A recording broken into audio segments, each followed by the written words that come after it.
বাংলাদেশকে নিয়ে ভারতের সাম্প্রতিক যতটা মাথা ব্যথা নিজ দেশ নিয়েও হয়তো ততটা নেই। 14, 18, 24 বাংলাদেশের গত 3টি নির্বাচন নিয়ে ইনক্লুসিভের কথা ভাবেনি ভারত, কিন্তু এবার যেমন ভাবছে তেমনি শোনাচ্ছেও। শুধু তাই নয়, গেলাচ্ছেও সমানে।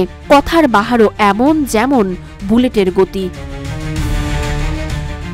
বাংলাদেশে হাসিনা বিরোধী জনরোষ সম্পর্কে ভারতের সুস্পষ্ট ধারণা থাকা সত্ত্বেও ওই পর্যায়ে আর করার কিছু ছিল না এমন মন্তব্য করে দেশটির পররাষ্ট্রমন্ত্রী এস জয়শঙ্কর আরেক রাজনীতির কূটনীতি চালিয়েছেন।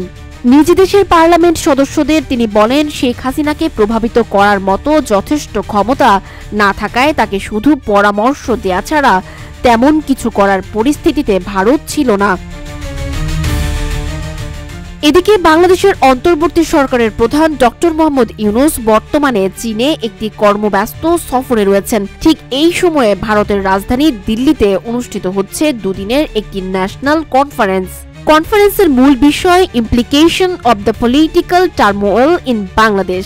এ থেকে স্পষ্ট ভারত বাংলাদেশকে কোন চশমায় কিভাবে দেখছে। ভারতীয় কূটনীতি এই সময়ে বাংলাদেশের অভ্যন্তরীণ রাজনীতিতে ব্যাপকভাবে নজর রাখছে, বিশেষ করে যখন বাংলাদেশের পরিস্থিতি তীব্র রাজনৈতিক অস্থিরতার মধ্যে ডুবে আছে।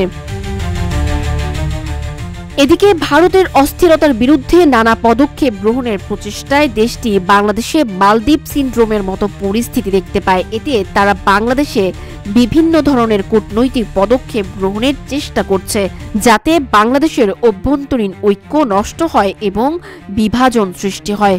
এছাড়া সম্প্রতি বাংলাদেশের সেনাপ্রধান জেনারেল ওয়াকারুজ্জামান একটি বিশেষ অনুষ্ঠানে সেনাবাহিনীর সদস্যদের ধৈর্যশীল ও পেশাদার থাকার আহ্বান জানিয়েছেন, যাতে গুজব বা মিথ্যা তথ্যের বিরুদ্ধে প্রতিরোধ গড়ে তোলা যায়।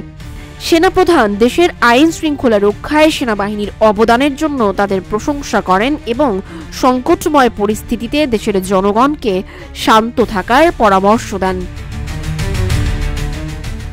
এই পরিস্থিতিতে যখন ভারত বিভিন্ন কূটনৈতিক পদক্ষেপ গ্রহণ করছে, সেখানে বাংলাদেশের অভ্যন্তরীণ ঐক্য বজায় রাখতে এবং বিদেশি চাপের বিরুদ্ধে প্রতিরোধ গড়ে তোলার প্রচেষ্টা চলছে।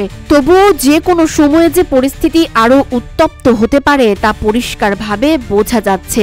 এই ধরনের বৈশ্বিক কূটনৈতিক চাপে বাংলাদেশের অভ্যন্তরীণ পরিস্থিতি আরও জটিল হয়ে উঠতে পারে, কিন্তু দেশের সেনাবাহিনীর পেশাদারী ভূমিকা এবং জনগণের একতাবদ্ধতার মধ্য থেকে ভারতীয় প্রভাব প্রতিরোধ করার পথ অনুসরণ করা হচ্ছে। সানজিদা আফরিন সোনিয়া, রূপালী বাংলাদেশ।